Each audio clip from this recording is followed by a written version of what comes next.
I am so excited, Rachel. We're back for another episode. This one is going to be funny. You know why?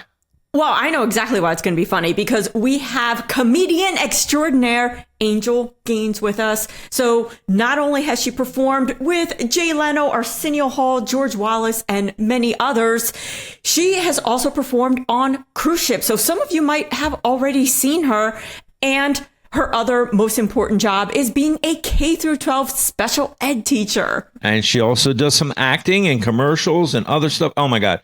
This interview is going to be so much fun. I am super excited. I'm going to learn a lot. And Rachel, I tell everybody, if they're watching here, you know what they need to do? They need to subscribe to our channel, because that's going to keep things going. Also, if you can like the videos. And an additional thing, we're open to any comments you might have on anything. Just say what's on your mind, right, Rachel? Well, yeah, and especially we want to hear your cruise stories. So whether you work on a cruise ship or you've taken an amazing or not so amazing cruise, definitely leave those in the comments. Yeah, so why don't we get into talking to Angel right now? Hey, everyone, and welcome to another episode of Cruise Ship Explorers. These weeks are flying by way too fast. Way too fast. But the guests have been like amazing week after week. And this week is no different, because today we have Angel Gaines with us. And not only is she a comedian extraordinaire that performs on cruise ships, but also with the likes of Jay Leno, Arsenio Hall, George Wallace, and more. But equally cool, guys, she is a K through 12 special ed teacher. Oh, the stories. And that always works its way into her content, which is hilarious. I also want to hear a little bit about your public speaking, but we're going to get right into everything. So let's take a moment and just find out, how did you get into the comedic roles of what you do? I know that you entered a college talent show. Tell us about that, and tell us a little bit of your whole start of your career. Okay, awesome. Well, hello, all viewers. Thanks for joining in and watching, and thank you guys for having me. So I became a comedian literally after I got to college, and they had all of these like talent shows and everything. But I really wanted to be a singer. I was just fascinated with all the R&B singers at the time, but I really didn't have the skill set that they had. So you hadn't like really sung a ton before deciding this is what you wanted to try and pursue. Right. I had sung like in church and in pageants and things like that.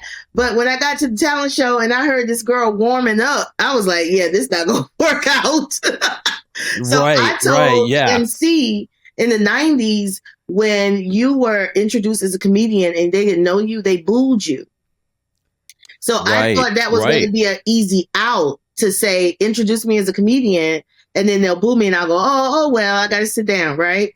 So the MC, he tells the audience, oh, this is a freshman. We're going to be respectful. We're not booing. And I'm like, no. No, don't say that to a first timer there. Oh, my gosh. No.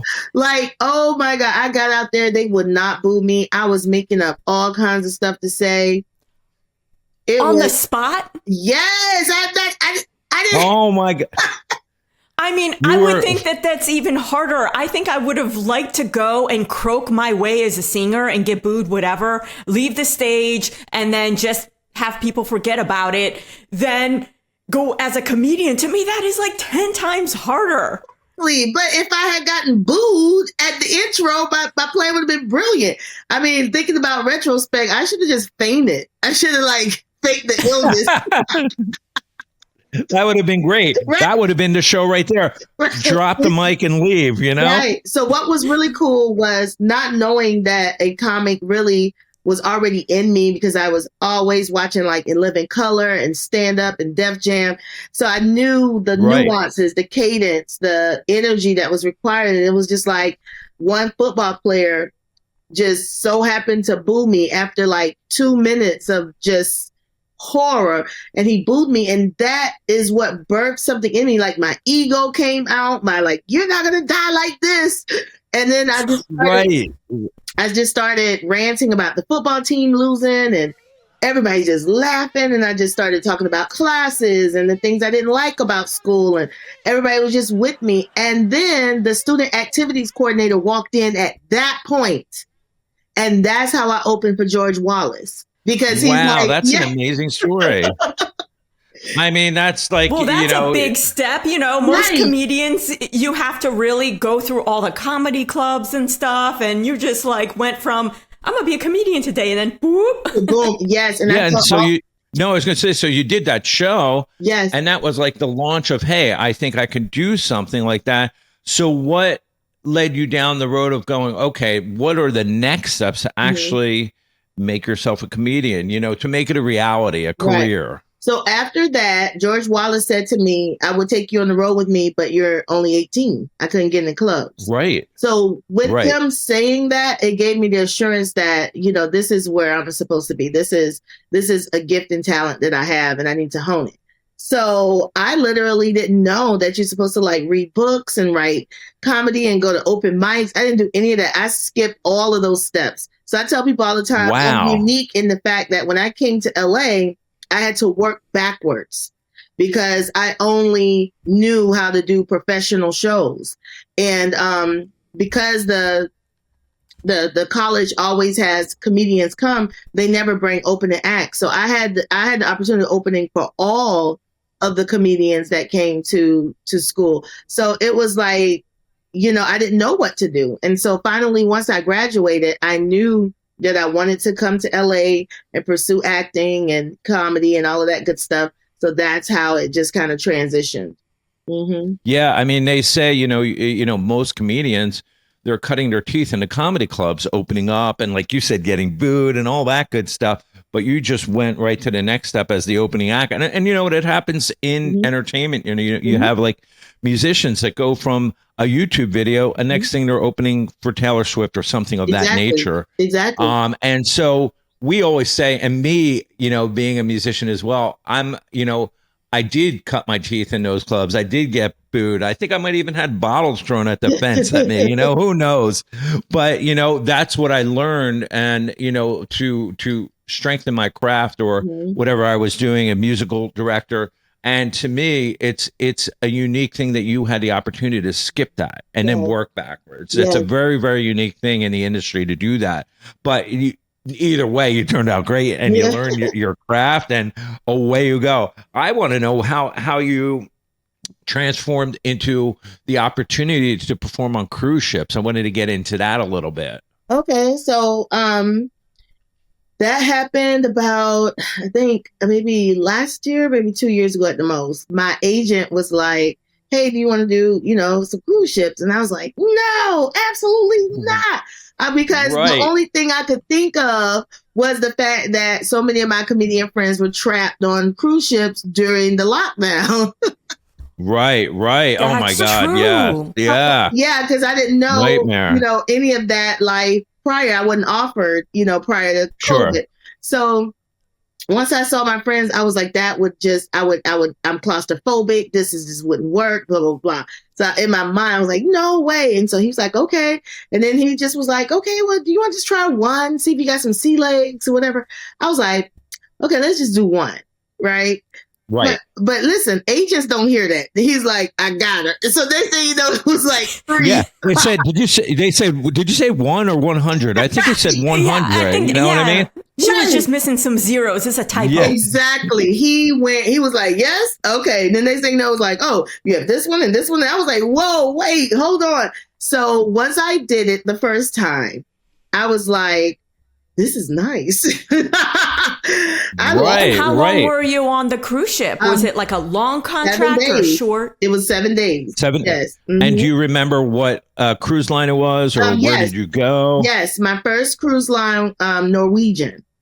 Yes. Okay. Norwegian, and right now I only work Norwegian and Royal Caribbean. Okay, gotcha. Yeah, so those are my two. Yeah. Two great lines. Those 7 days, how many nights did you have to perform? Because I know a lot of comedians will do the 2 sets, and it'll be the clean set for the earlier time slot and then the adult set for the later time slot. Were they having you perform every night, or was it like 2 nights only, 2 shows each night? Like, how heavy was your schedule? Right. So that's what shocked me when I started that first week, because it was 3 comedians on board and we had a comedy club. So I didn't work the first night because it was the other 2 comedians. And so one was at 7 and another guy was at 9. And then the next day I was at 7 and then another guy, the 7 guy, was at 9. And it was like that. And so we had we worked maybe every other day. Yeah. Well, and how long is your set? How long do you have to perform? On Norwegian, 45 minutes. Okay, gotcha. And like for me, I would think, I have to ask you this because as a performer, I know from even a musician standpoint, the difference between the land and the sea gigs have to be different because you're getting such a different audience. The audience that that's coming to the clubs are generally coming to see you or the acts that are on the bill. But in a cruise ship, you're getting such a wide variety. How did you find the environment of that? I love it because I always tell comedians and entertainers, when you do cruise ships, you have to understand they're not there to see you. You are an extension of what the cruise line is offering them as an option. Hear me out. Right. Option. Got it. People get You're an option. They get very into themselves. I'm like, no, you're performing 45 minutes. Yes, somebody might walk out in 20 minutes because they got to go scuba diving or whatever they got to go do. You know what I mean? It's not true. It's yeah. Yes. Yeah. And so many comedians will be like, hey, where are you going? Like the standard comedy club behavior. Yes. And it's a lot of, and I tell comedians, it's a lot of adjusting because you have to really take your comedy club instincts and put them in your luggage. So in other words, I always, and every comedian does it different, but I always say, if you want to work in this industry, the comedy club mentality doesn't work because it's always an instinct to, shut down a heckler, but listen, that heckler might have spent $10,000 on that villa. Yeah, that townhouse, Right. And I guarantee you, when it comes when the cruise line have to choose between them and you're off at the next port. You understand? Exactly. So I let them know, your decor, your demeanor, if someone's yelling out, as they do, because they got the drink package. Yes. And that might help them respond differently to you. Yes. So in other words, when those things happen, I'm more kinder. I'm more inclusive of those people. Also, some of them believe in bringing their 12-year-old and 8-year-old to the 18 plus. Right. Because cruise ships, sometimes they don't really lay the law down like that. They kind of let passengers, enjoy themselves how they see fit. Like, we told you it was 18 plus, but hey, that's up to you, right? So yeah, exactly. Yep. Mm-hmm. So some comedians, they tend to come into this as with the club mentality of rules and order. You yell out in the club, the bouncer come get you. Escort. That's not how it goes in cruise ship life. So it's such a different atmosphere. What being having to write your sets and prepare your sets. Do you write a different set for the cruise ship than you would on a land gig? So I do the same jokes, but I set them up differently. Okay. Yeah. That's unique. Yeah. Because in comedy clubs, there's a stream of consciousness that you can just get into because everybody is here for the same purpose. Everybody came knowing we're going to be quiet and listen to comedy and jump on this girl's wave thoughts and ride it. Cruise ship mentality is, we're only here because ice skating was packed and, you get what I'm saying? It's not so. I couldn't get a chair at the pool, and I don't particularly like the seat and the ship is rocking and, where's the waiter? Oh, I can't get served. Like the focus is on so many other things. So I'm reeling people in. Especially the ones in the back, because one of our favorite things is the comedians. We always make sure to check out the comedians and get our seats and stuff. Yes. And I'm surprised to hear that you have experienced heckling on all the cruises that we've been on. We have never experienced heckling. Well, that's so I've Rachel. never Rachel, gotten hold to on a see second. how a comedian would like deal with Rachel, something like this. Yeah. I have to interrupt, Rachel. That's because the two of us hide under the bar so we don't get picked on by the comedian. So we never get to see whether they're heckling or not. That's forgot true. about that, right, but Rachel? Then you have the people that are like, I want to see the show, but I don't want to commit too much. So I'm going to stand in the back wall and like they come and go. Yeah. And I'm like, as a performer, that has got to be like really distracting, especially like if you're trying, because in the back of my head, working in entertainment, you do know that like booking tickets, whether you're opening up or you're the main act, that matters to a venue, to promoters and stuff. It's difficult to get repeat gigs if you're not filling seats. Yeah. And on a cruise ship, that is not the case, but I would still have that in the back of my head. And I would see these wallflower, non-committal people going in and out, and that would drive me crazy because I'm like, is the cruise ship people seeing that? Oh my gosh, are they going to judge me for that I'm not like retaining these people, you know? And no, I think they get it. They know that what we do is hard. And that's why I always just, really encourage comics who work cruise ships, change your mentality. This is not about you. This is a opportunity for you to perform, to possibly gain some followers. But for the most part, understand that you're here to represent a company. So this is not your show. And I think a lot of comedians don't get to work cruise ships because they can't make that switch. That's so true. Yeah, that's so true. Because like these people are coming in, they want you to acknowledge that the whole row got the same T-shirts on. They work hard to, to come for their anniversary and celebrate their birthdays, and they got tiaras on and bridesmaids and things like that. Like that's the priority, not my joke. Exactly. Yeah, you're catering to such a wide audience that you have to think about all the different parameters of how it's not just about you. You're right, as a performer. Yeah. You have to think about the audience, and it's a little different than I'm going on at 10 p.m. at the club and I have to do my set. I'm out. It's really, you're there on the ship. You're going to see those people. They're walking around. Yes. It's a really different environment. You have some favorite memorable experiences or shows on a ship, or even wild things you've seen? Well, let's see. I am one of those ones who I love to go to like the fifth deck and just like sit down and nap, like out, because I like the wind. It's like the perfect nap, right? So I do all of that. Yes. But I tend to I take the rules seriously, and for the most part, fraternizing with passengers is like, you can talk to them, but they don't want you to get real chummy, because the thing is, they could use that against you. They can be like, oh, I was talking to the comedian and she said that I should have paid less. You get what I mean? And I didn't say that, So I tend to limit that. So what I do is, I put on a different wig when I'm not performing. It's like I have a Smart. That's genius. That is genius right there. So they don't recognize me. And because that's the hardest part. All comedians, we always talk about this, the ones on cruise ships. We say the hardest part, the easiest day is day one, when no one knows who you are. Once they know who you are, you're getting stopped in elevators and at the buffet and at and they're like, oh, you're so funny. And it's nice.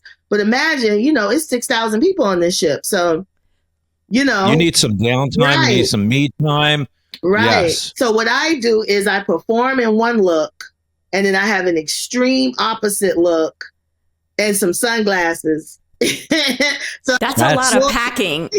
It's like a suitcase per look. Right. So I can enjoy the cruise during the daytime and not have to worry about talking to everyone or, being watched or, you know what I mean? And so are you able to get off the ship for the various ports and stuff? Or do you find yourself, because of the time schedule and I got to get ready for the show, you can't experience the destinations? Right. So I think when it comes to that, my friends always tease me. I met a lot of great friends. That's another thing. You meet a lot of great friends that are musicians on the ship and everything. So they were teasing me because I don't get off.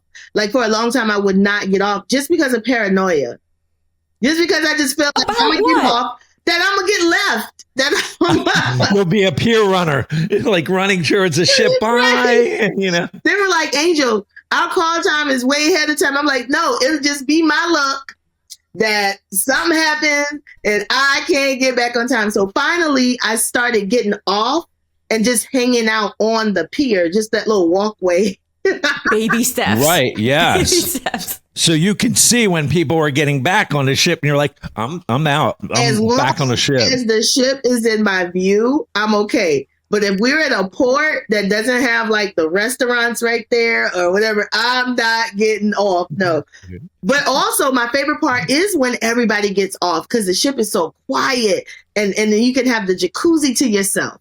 Oh, we love that. I mean, that's part of, I mean, when we go, you figure, you know, if you go on a cruise, most people do every excursion, every day, every port. Yes. But we love that. We love taking a day and going, you know what, everybody's leaving. Yes. We're just going to have everything to ourselves. Yes. You know, this is amazing. Yes. And it's so true. It's so peaceful. But even being a performer, it's more peaceful. We spoke to a singer. He plays in like, a popular a cappella band, and they're so recognizable, you know, because they have the whole looks and all that. Said the same exact thing. He's like, I got my hat on, I got my glasses, I just wear different shirts, and nobody sees me. I'm like, he's like, because they just come up to you as they're your best friend, and they just want to talk to you, and they're like, I'm just trying to relax here, read a book or nap or whatever. So. Yeah, we totally get that. And your paranoia, come to think of it, is not unfounded, because we did talk to a musician that decided to go on an excursion, it was either some kind of Segway or motorized something or other. Well, he flipped over, got hurt, barely made it back to the ship, had to put a cast on his arm or something with his arm, and had to struggle through the gig. And so it's not unfounded. I mean, theoretically, you might get hurt. You might, sprain your ankle. Exactly. I feel or would it? No, I was just real quick. No, I was just going to say, yeah, go ahead. You go ahead. Okay. Yep. No, real quick. I was just going to say, you got to remember you're working. You're not on vacation. Yes. Yeah. Yes. That's so true. And, I think with some of the workers or entertainers, if they take a long contract, some of these people are on there for 7 or 9 months. They're like, I want to get out. I want to do something different. Yeah. But they've all said the same thing. They're like watching their watch. They have 2 watches. They have their phone. They're like, and because they're even afraid, what if you're on a bus and it breaks down? Yeah. You still have to get back to that ship. They're not waiting for you, Yeah. So that's definitely. How do they treat like the entertainers for the accommodations? How have you found that? You had to get used to it. Were you by yourself or did you have to room with somebody? I'm always by myself. Yeah, I've been fortunate. I've always been by myself. When I'm on crew, it took me a long time to get used to being on crew list, because when you're on a crew list, manifest, then you are in crew area. So some ships are very, very strict in crew area. And it's just like, overwhelming, because it's like a maze trying to figure out where you're going and which way. Fortunately, for my experience, most of the, the crew workers and everyone have been so kind. They know you're lost. So they'll be like, oh, that way or this way. But when you have the passenger accommodations first, and then you go to crew area, it's jarring. I just wish that they just start you off in crew area so you could. That's like, your training ground. Yes, you're like, what? Yes, and then when you get a nicer room, you're like, wait, is this the townhouse? No, it's still a small room, but it's a little nicer. Right, but the only thing is, like, in crew area, they still gave me a porthole. And it's like, it's like the nicest of the crew area. You get what I'm saying? Nice. Oh, okay, yeah. So you're there with like, and I get their names and titles mixed up. I always just go by uniforms. It's always the ones in white. Right. Yes, yeah. Right, they're my neighbors. It's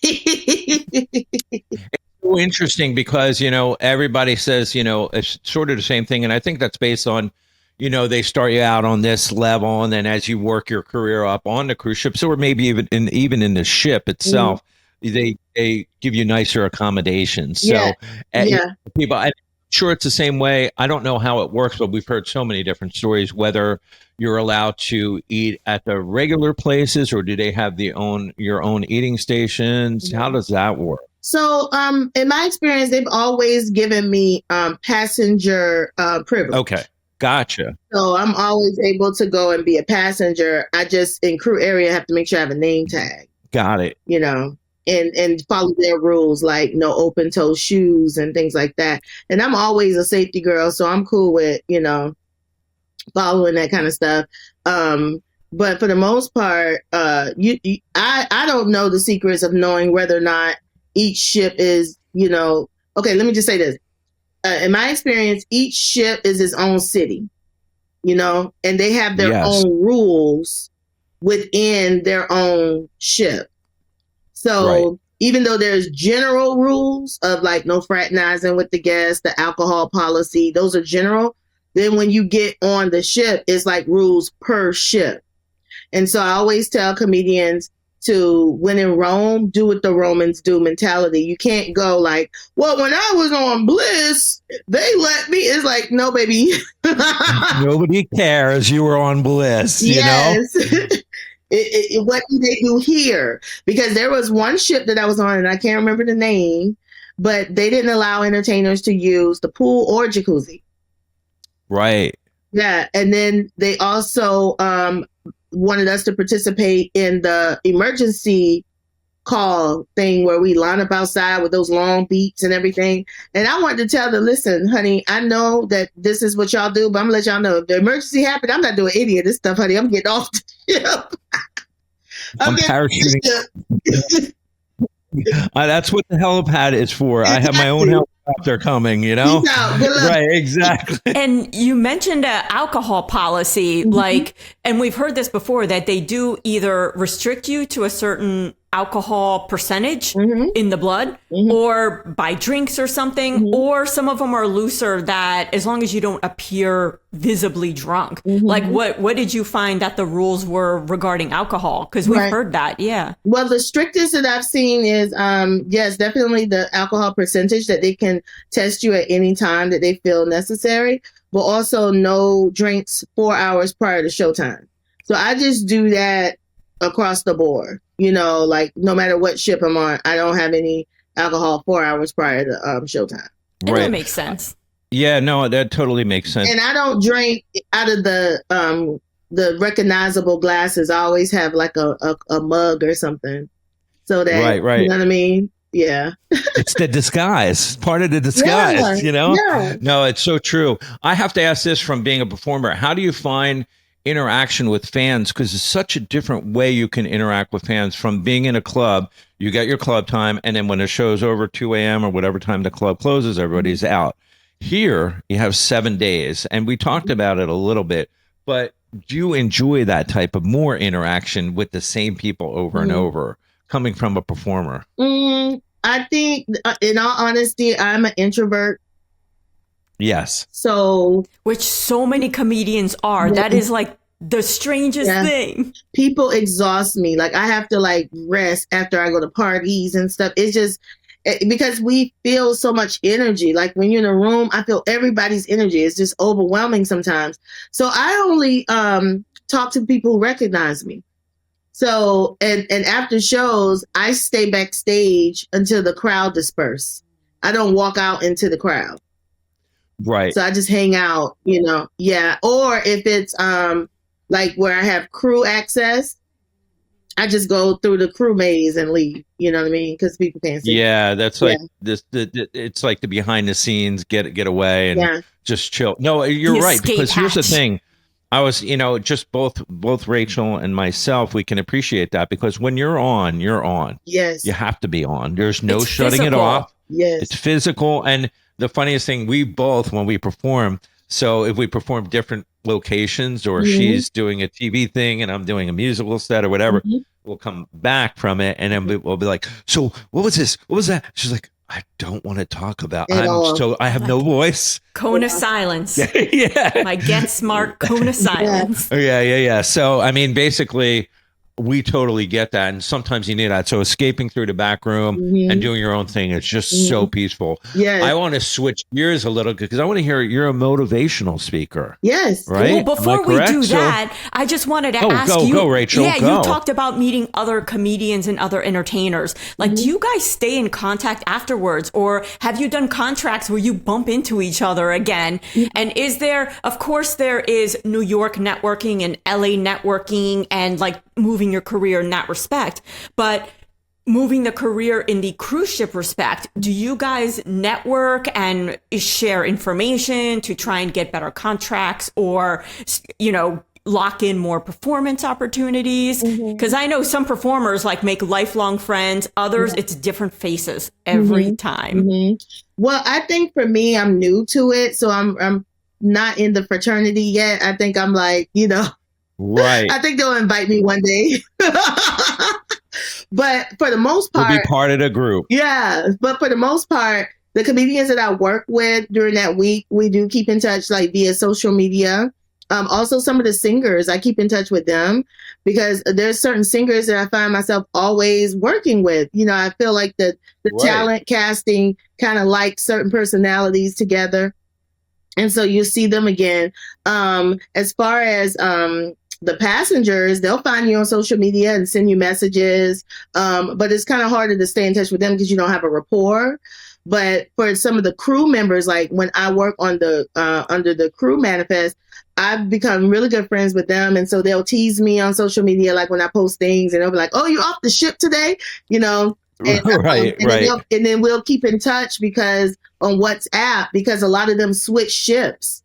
So, and then when I'm going back to a ship, I'm like, "Are you still on this?" Like, they're like, "No, I moved to Encore." And, you know, so it's like a world where it exists without any, you know, land support. You know what I'm saying? Like, we're just all technology driven and we just kind of know when to pop up and say, "Hey, what's going on?" And, you know, saying hi. Or if you go to a different place you've never been, you post the pictures and things like that.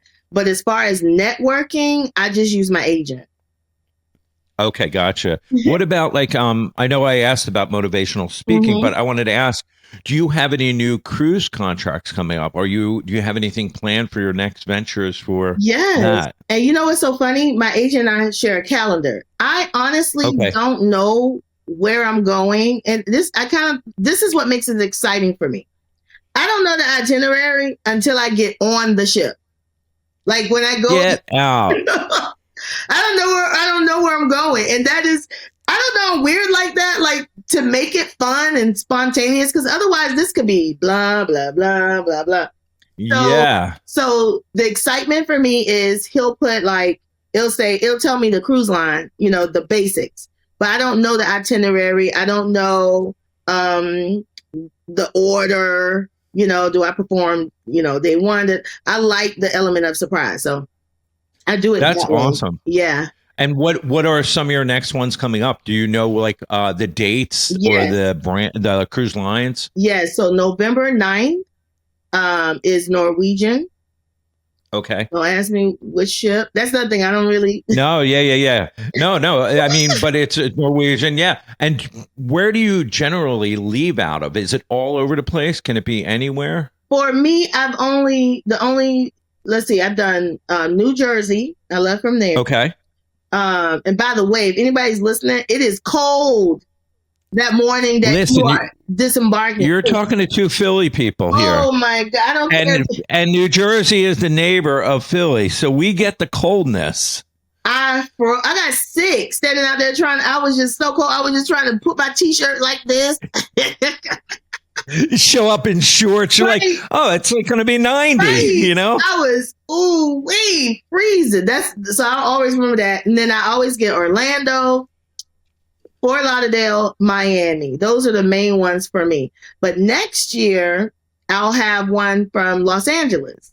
So I'm excited about that. Oh, that's cool. Yeah, I'm excited. Yeah, and I would imagine the port is not too far away from you where you live, right? Beach, right? It's not that bad. Mm-hmm. Okay, yeah. So I mean, it's better than New Jersey, you know. So and that's nothing against New Jersey. Everybody in New Jersey, but it is like it's a long trip going from LA to Jersey. Yeah, or to Miami. Or to Miami. Yeah. I mean, anything from west to east, you know, is that way. Exactly. And, you know, and then the different weather affects you, you know, definitely we understand that.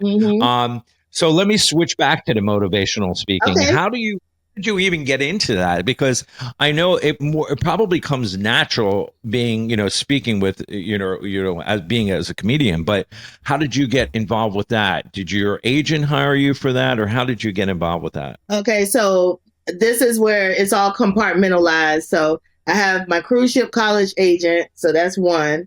I have my, you know, commercials audition agent. That's another one. And so over on the motivational speaking side, it's independent. I just, I went through like this horrible breakup. And from that breakup, rebuilding myself, I started taking a lot of different classes and learning like different ways of self-love and seeing the world differently and learning that this breakup, I knew enough to know that this breakup, because it was so painful, that is going to birth something really great. Because I always tell people, out of your pain births your ministry. And so I wanted to be able to help people in any type of loss, because all of the love and support that I received. And then when I started going to different classes, like I studied with Lisa Nichols and I studied with Iyanla Van Zant and I studied with, you know, just all these amazing local life coaches and everything. And then they looked at me and they're like, Angel, you know, you're a coach. And I was like, I'm not a coach. I know what you mean. I'm just, yeah. And they were like, yeah, have your temper tantrum. We did it too. You're a coach. Yes. So after accepting that, I was like, okay. And so then I was like, all right, I'm going to start my own Fearless conference. I call it Fearless Conference. And we just really motivate people to come out of that pain.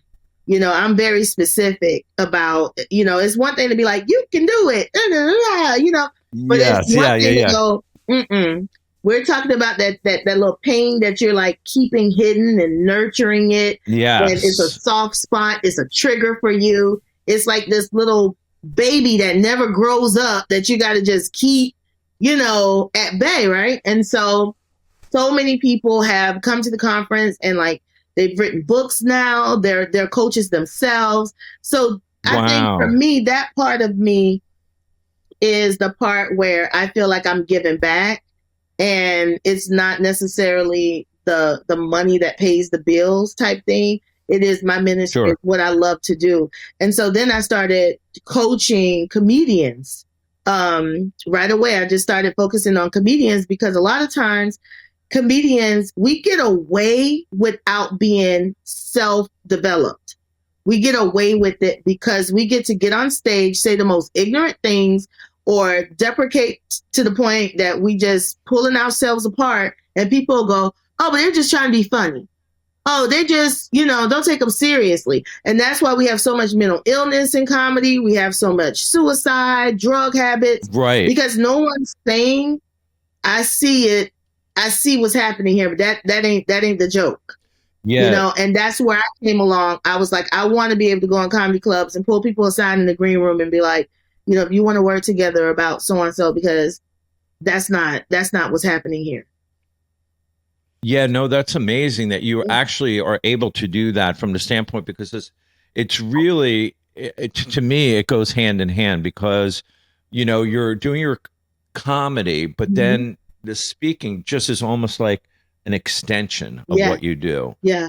And I really think that's like an amazing thing. And the fact that you can bring things out of people is such a helpful thing, you know? So I love that. When I saw that about you, you know, I was just like, that's really great. Cause we have spoken to entertainers that really, they go and do that kind of stuff. You know, everybody's, as a speaker, they're doing a different type of speaking, but still it's part of their artistry, you know, where they can bring what they have out to the motivational speaking. You know, in fact, Rachel has done some speaking herself. Nice.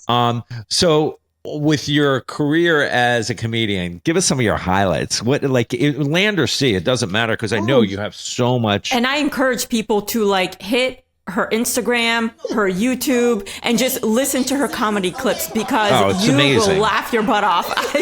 Even before this, I was sitting there like just going through it, and I ended up like binge watching. Oh yeah, it's great. I mean, and the fact that you were on like some shows like the Arsenio show, Uh-huh. Jay Leno, we love that, And Yeah. so tell us a little bit about some highlights of your career. Okay, well, definitely, you mentioned Arsenio and Jay Leno. That comes from the club Comedy and Magic in Hermosa Beach. And that has been Okay. definitely a highlight because it was, just a club that just allowed me to perform so much that I was able to become a regular, and the audience will request me and things like that. And then that's when I started working with Jay and Arsenio. And that has been really cool because as a kid, going to bed, watching them on their late night shows, I just never in a million years thought like I would like know them, Right. or they would I mean, know me, so that's definitely Yes. all like. no, it's great when you get to meet your,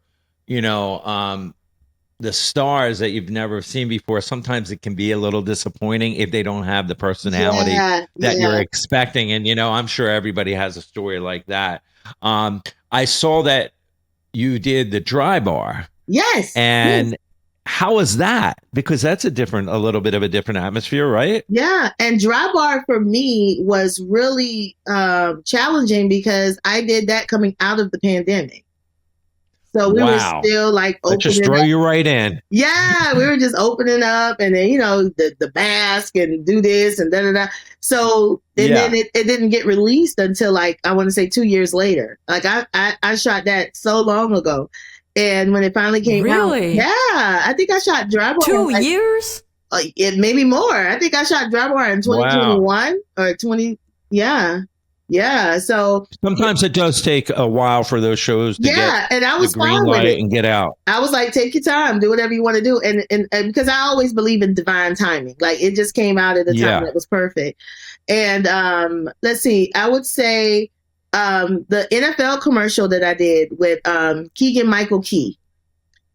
Oh, wow. That was a highlight. And the reason why I bring that up is because I really feel like I only got that commercial. Well, I don't want to say like only got it, but what gave me a leg up was that I was a comic. And a lot of times commercials, casting are looking for comedic timing geniuses. And working with Keegan Michael Key, I could see, I finally like had a moment where I go, okay, now I see what they liked about me because he's a comedic genius. And when his brain is going and he's doing his takes, you got to be in it. You got to be there and you got to go where it goes. And so it was a lot of improv. And a lot of them feeding me the lines because they were making stuff up as they were going along too. So my comedy background and training had me ready for that moment. And he was one of the comedians I've always wanted to work with. He and Key and Peele, right? And they were on my vision board. So when I worked with him on that commercial, it was amazing. Yeah. That's awesome. And it's a difficult skill to have, the improv. And so there are comedians that do specialize in improv, which I think is a very difficult like aspect of comedy. Comedy, you can look at it as a whole, but then there are different comedic segments. And I think mastering improv is a huge like tool set that translates into the other ones, and that's spontaneity. And you need improv for cruise ships. I don't even know if you can really make it just doing material. Because you have to be able to, these audiences are going to be so different. Everything's is going to be, you got to be able to like on the spot, like just pivot and pivot. And to me, that's like the most difficult part of the cruise ship performing, your show, because you never know who's going to be in the audience or what kind of audience you're going to have. You have to go for it. And so you have to be definitely, quick. And the improv is definitely a big part of that. Rachel, I'm just like looking at the time and it's flying by. We're like almost out of time. It's crazy. This is going too quick. We have to have you on again. I know. I need a part two. We're doing a part two. We are definitely doing a part two. but because this has been amazing and you're just an amazing guest. I wanted, before I forget, can you let everybody know where they can find you? And we will list everything in the description below. Okay. But tell everybody where they can find you. Okay. So the easiest way to find me is angelgains.com. So that has clips, information, how to get in contact with me. Instagram is at the Angel Gains. Yeah. At the Angel Gains. Facebook, Angel Gains. And I think one more. And TikTok. And TikTok. You do TikTok. Yeah. So I'll make sure that I list all the links below. Okay. Everybody, you have to check it out because it's worth a check out. Rachel, I know we missed a lot. But we missed a lot. Part 2 is coming up. Two. Rachel, do you have anything else? I mean, I want to leave some stuff for part 2, but I read something that I never knew this. So you were like a introductory, like an artist for the Raven's home show. Like this is a sitcom. Yeah. And I know there's like a live studio audience and you get the little sign, it says applause and everyone's like this, but are you like a warm-up artist or kind of like a hype person to get the audience going and stuff? Like, I didn't know there was such a role. I thought like you just enter and you're like a, like an audience member and you just follow the instructions. When the sign gets lit, you best be clapping and putting on your smiley face. Honey, that is one of the jobs that's as hard as getting on cruise ships, okay? It's audience warm-up. I can imagine. Yeah, that one's a very hard job because that is internal. Like you got to know the people, the showrunners and things like that. I was very fortunate, and this is how I love how this works. I had a client from coaching who became a writer on Raven's Home. And she was the one who told the executive producer, rest in peace, Unetta Boone, she's since passed, that, I would be a good fit for warm up for Raven's Home. So I came in, interviewed, and Unetta was like, I love you. Let's try it. Let's do it. And so I did it for like 2 episodes and Unetta passed away. So so it was really hard. And so because of that shift, they had leadership change and then they bring their people. You know how that goes. So all the time. But warm up is something that I love doing. It's literally like being a cheerleader, a script supervisor, a person who's like, telling everybody what's going on because, they shoot it out of sequence.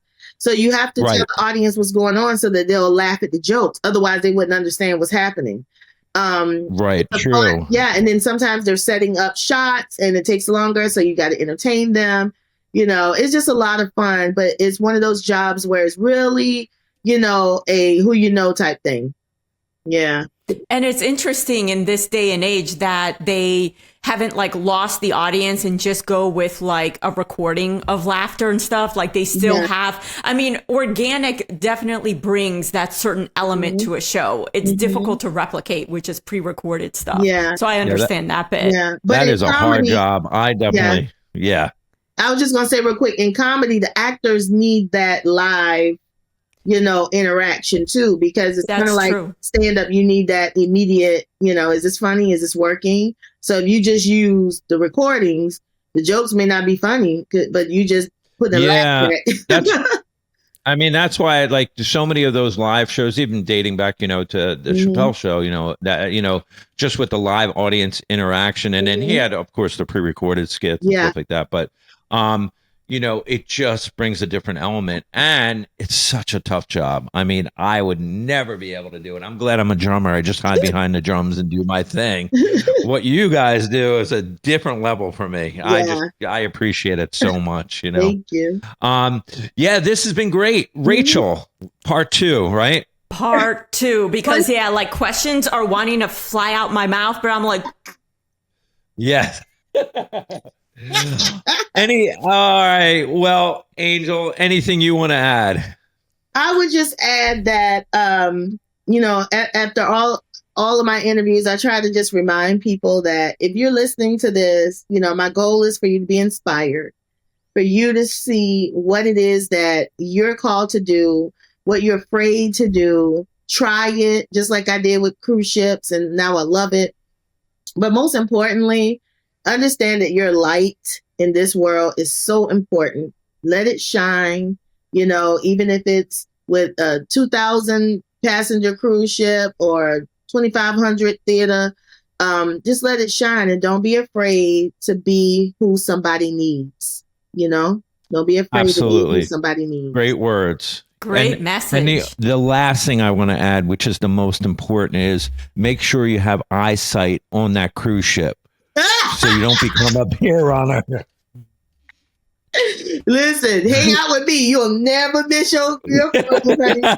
You'll never. Oh, and make sure you bring some stomach medicines and things with your cruise ships, because I don't know what happens, but by day 6. Yeah, especially if you hit some rough seas. That's all I know. Day 6. All right, this has been great.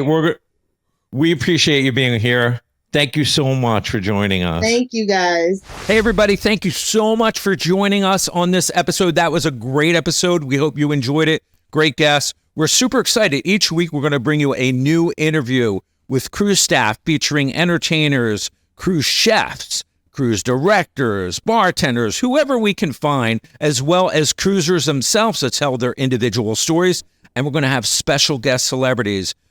Theme cruises are super big, so we're going to be interviewing a bunch of people. But Rachel, tell them what they need to do to be notified each week. What do you mean do? They should have did. So if you haven't already, smash that subscribe button. That way you don't miss any future episodes. And if you want to watch some of the previous episodes, the best place to do that is our website. And that is cruiseshipexplorers.com. Okay, everybody, you heard it, cruiseshipexplorers.com. Join us each week. We're super excited. Till the next time, see you then.